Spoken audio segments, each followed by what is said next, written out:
So the dating world is always changing. And nobody knows that better than Camille Kostin. She is here now with It's Just Lunch Milwaukee to talk about finding love in the new year. Yeah. I think for a lot of people, that's a resolution. They want to meet somebody in 2025. Yeah. I have noticed myself, a lot of people are on the apps right now. But you're doing something different this year than you have with last year, too. So new year, new trends, new vibe. Yeah, new year, new results. chapter, right? And we're officially 2 weeks into 2025, right? And we are seeing some new trends, and they're really healthy new trends. And the first one we're seeing is slow dating, and I love that. And that's where singles are really, taking their time to build genuine connections rather than just rushing into anyone or settling into, and just settling just because they want a relationship. Another we're seeing is value aligned dating. And then this is where singles are prioritizing their partner's core beliefs and making sure they're aligning with theirs. And that can be from lifestyle preferences to social values. Also, we're seeing a big rise in digital detox. And I think we can all benefit from this, but this is where singles or newer couples are minimizing or, limiting the distractions of technology. Putting down the screens, being more present. And in turn, that's just really going to foster more in-depth human connections. And like I said, all of these trends are super healthy, and it's just shifting towards more intentional, thoughtful dating approaches rather than just the casual flings or rushing into things. Totally. I found this as well. I think people are realizing that they're quality over quantity. Because I think it can be really easy with these dating apps to just want to get as many matches as possible because you feel like it's a numbers game. Yeah. That's out, I feel like, this year. Yeah, look, I mean, the apps, they can create a lot of opportunity, right? But you have to be very mindful because a lot of my clients at It's Just Lunch come to me with a lot of those same frustrations.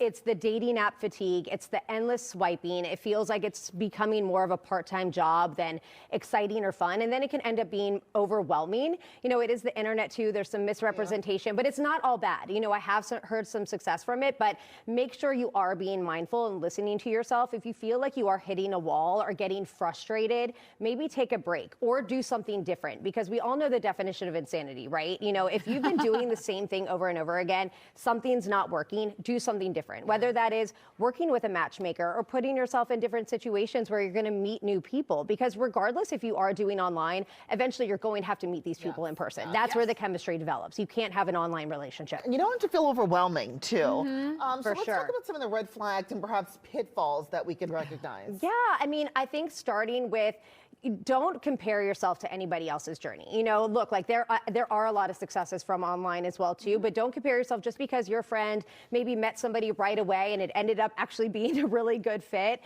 and you're telling yourself like, oh my gosh, maybe this won't happen to me. Stop with the negative self-talk. I think also don't dwell on the past or overanalyze the future. We really need to be better about being in the present and positive self-talk. I mean, look, like I am a true believer that everybody comes in and out of your life for a reason, and they say it's a season, a reason, or a lifetime. If there's always a lesson to be learned, and whether you're walking through that pain or whatever it may be, there's always going to be something bigger and better. And so just believe and just trust that everything is exactly how it's supposed to be. So just try to not compare yourself, try to talk to yourself positively, and just not dwell on, leave 2024 there. We're in a new year. I'm so glad that you said that. That really resonated with me, because I feel like a lot of times too, singles put a lot of pressure on themselves. They go on these dating apps, again, like a job. I need to be doing more. There is an element, I believe, to fate. Like how Erica met her husband. Like sometimes it's just when you're not expecting it, don't feel so much pressure. Don't take that on. I believe that there's a greater purpose to all of it. But you also need to be proactive, right? Like you're not going to meet somebody if you don't try. So if you do, you have to start, especially right now, such a perfect time to do it, but start by defining your relationship goals. Ask yourself, what do I want out of this year? What do I deserve? Who am I looking for? First, make sure you're happy with yourself. I'm a true believer, like, look, no relationship is going to make you happy. You want it to be a nice addition. So start with defining your relationship goals. Be selective, have the standards that you're wanting to meet, but be open-minded, because not every person's going to be checking every single box. So have realistic expectations, but you also have to be putting yourself out there, whether that is, again, working with a matchmaker, or maybe trying different meetup groups or classes or gyms, or, doing the online. If you sometimes are hitting that wall, work with a dating coach or somebody that's going to hype you up. Because I was hearing your segment segment before, there are some people that aren't as easily able to walk up to somebody. So sometimes online can be beneficial for that. But again, you still have to be meeting those people in person. So work with somebody that can hype you up a little bit too. I love that you have advice for different personalities, because I think that's what not only professional matchmakers do, but I called her like a dating therapist. Yeah. In essence, because you you're are. walking you through it. I always say there's a lid to every pot, right? Because there are different personalities, there are different types of people, and dating can be overwhelming.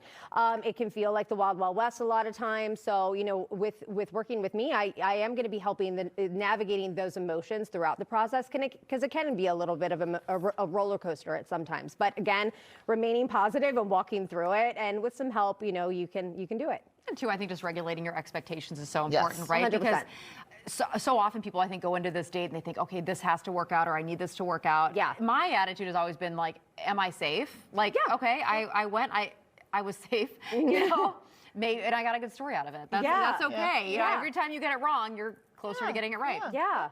I mean, you have to, putting yourself out there, and you have to go into a first date with just the expectation of, am I going to have chemistry with this person? Am I going to enjoy having conversations with them? Have I heard stories and have I had clients that have had, those sparks on the first date? Sure. But have I had also situations where it was okay, but then getting out on second, third dates, that's where that chemistry can really develop.